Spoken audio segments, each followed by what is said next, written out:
Sveiki visi! Sveiki sugrįžę į mūsų kanalą, kuriame nušviečiame svarbias sveikatos temas. Šiandien griauname didelį mitą, kad insultas visada skausmingas. Tai pavojingas nesusipratimas, dėl kurio kai kurie žmonės gali per ilgai laukti pagalbos, manydami, kad jei neskauda, vadinasi, negali būti taip blogai. Tačiau tiesa yra tokia, daugelis insultų ištinka be jokio skausmo.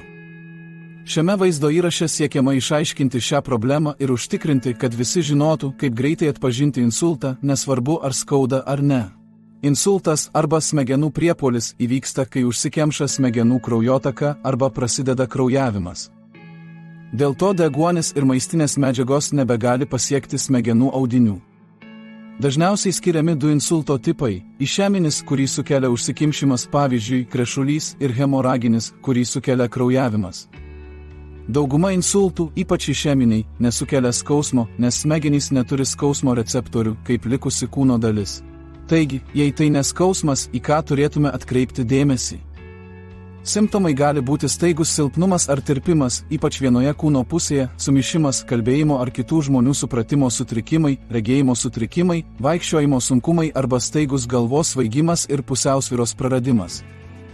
Šie požymiai neskauda, tačiau jie šaukia, kad reikia nedelsiant atkreipti dėmesį. Didelė rizika, kad insultas yra neskausmingas, yra ta, kad žmonės gali nepagalvoti, jog tai skubu. Tai klaida. Laikas yra svarbiausia.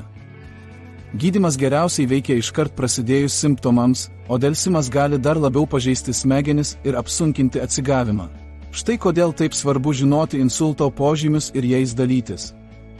Bei EFAS, tai akronimas yra čia, kad padėtų – pusiausvyra, akys, veidas, rankos, kalba, laikas.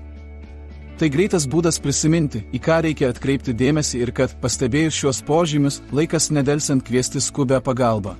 Baigdami išvalykime orą, insultas ne visada skauda, bet jis visada yra rimtas. Žinodami, į ką atkreipti dėmesį ir veikdami greitai, galime išgelbėti gyvybę ir padėti sumažinti ilgalaikį insulto poveikį. Skleiskime informaciją ir įsitikinkime, kad visi žino, kaip atpažinti insultą, nes kai kalbama apie insultą, jei nejaučiame skausmo, dar nereiškia, kad viskas gerai. Atminkite, kad žinios yra galia. Jūsų sveikata yra jūsų turtas, o veiksmai dabar yra jūsų pergalė prieš būsimus apgailestavimus. Ačiū, kad žiūrėjote ir nepamirškite pamėgti, dalytis ir prenumeruoti, kad gautumėte daugiau sveikatos patarimų ir tiesų. Iki pasimatymo kitame vaizdo įraše.